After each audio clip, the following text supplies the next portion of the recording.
Welcome to bLU Talks.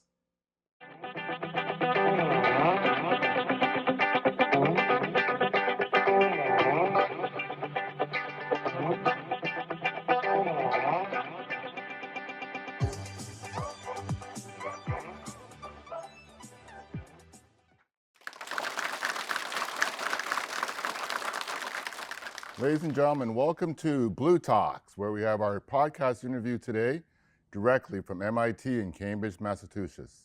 Today, I am honored to be speaking to Irina. I'm going to be honest, I'm not going to pronounce the last name. I'm going to leave that to her. Irina, can you tell us a little bit about yourself, please? Sure. So I'm a transformational coach, a founder of Reclaim Your Life, where it's all about live, dream, and grow. I'm also a podcast host for Single Parent Success Stories and Reclaim Your Life with Irina, where the whole idea is to bring back hope to people. I help women over 40 reclaim their joy, their life, by healing them from inside out, physical, emotional, mental, and spiritual. I believe we are holistic beings and we operate in all those four simultaneously. Thank you very much. Now, I know you've written a book. What inspired you to write The Gift Inside, 12 Steps to Heal Unworthiness, Brokenness, and Victim Mentality so you can find your happy?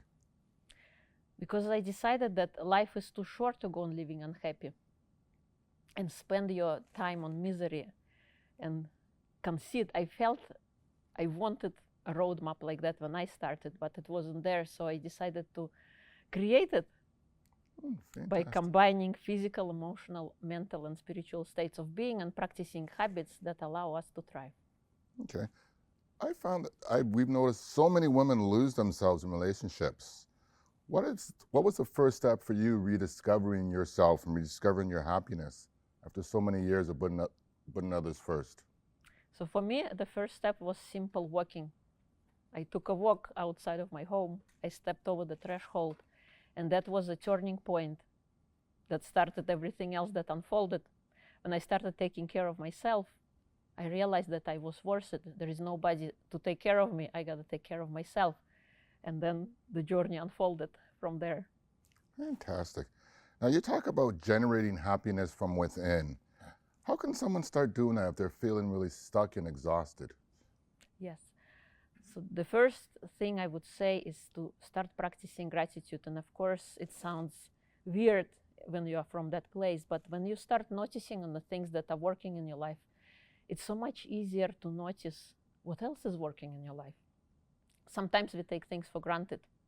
Things like breathing and walking, and the fact that we are sitting here with you today and we can understand each other. I used to took walking for granted until I dislocated my knee. Now a day hasn't gone by, and it has been 4 years ago that I say to my knees, thank you for walking. I know it sounds silly, it's such a trivial thing, but when you only appreciate something once it is lost. What if you start appreciating the good that you already have in your life and see how that changes? And then practicing forgiveness, forgiving yourself, forgiving the other person and the situation that you were in. Because you're not doing it for others, you're doing it for yourself so that you can step easier and take the next step forward in your life, not carrying that heavy baggage. In fact, I recommend to people start practicing forgiveness on a daily basis. Don't take conversations, struggles from yesterday into today. Treat each day as new, because each day is a gift, which is called the present. Thank you. And meditation is an inner shower of the mind, I call it. It allows you to do some brainwashing, not just feel great on the outside when you take a shower, but feel great on the inside. Okay. Can you talk to us a bit about the importance of forgiveness and why you think it's important for us to forgive? Yes. So forgiveness is important, again, because we want to go back. It's not for other people. It is for us. We don't even have to tell the other person that we have forgiven, but it allows us to step freely. It allows us to create a new beginning. When we stay stuck in the past by carrying that negative ideas and thoughts about life, it becomes so much difficult. Then our pain is all that we know.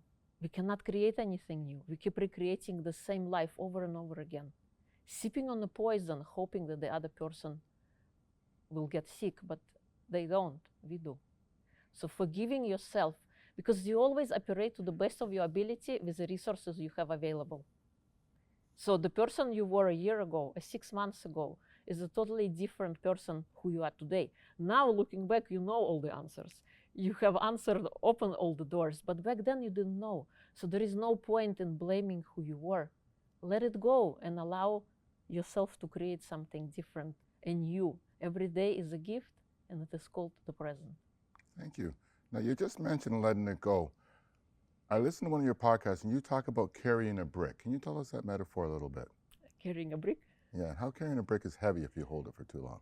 Yeah, so I'll give you one example. A college professor made an experiment. Let's say, yeah, you were holding a brick for 2 seconds. You probably don't feel anything in your body. Everything is fine. But then what if somebody asks you to hold that brick for 2 hours? You suddenly might notice some tension happening in your body.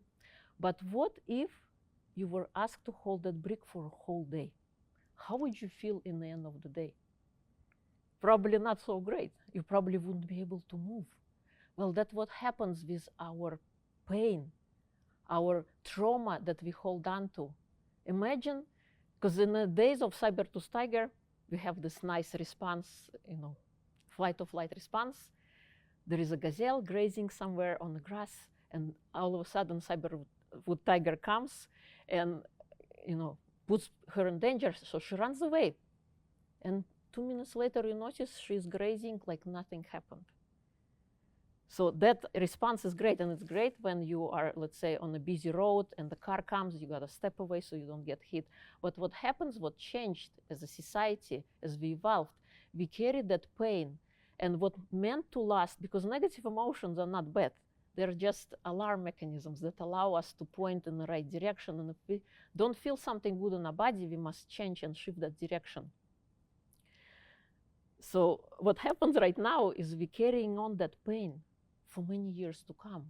We don't just immediately get back like gazelle went back 20 minutes later and she's all good.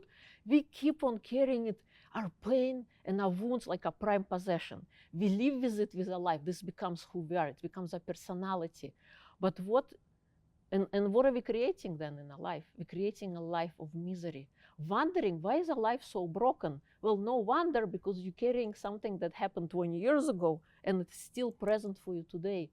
Like I mentioned in my talk, there is no past, there is no future. Everything is happening right here, right now, and our body gets to re-experience all those emotions all over again. Fantastic. Thanks for sharing that with us. Now, in your talk, you talked about self-awareness and why that's the first place we need to start. Can you tell us a little bit more about that, please? The importance of self-awareness? Yes. So sometimes we can live life and not even notice where our life is going, in which direction it's flowing. We're kind of like a ship that flows in the river without having any rudder or any direction.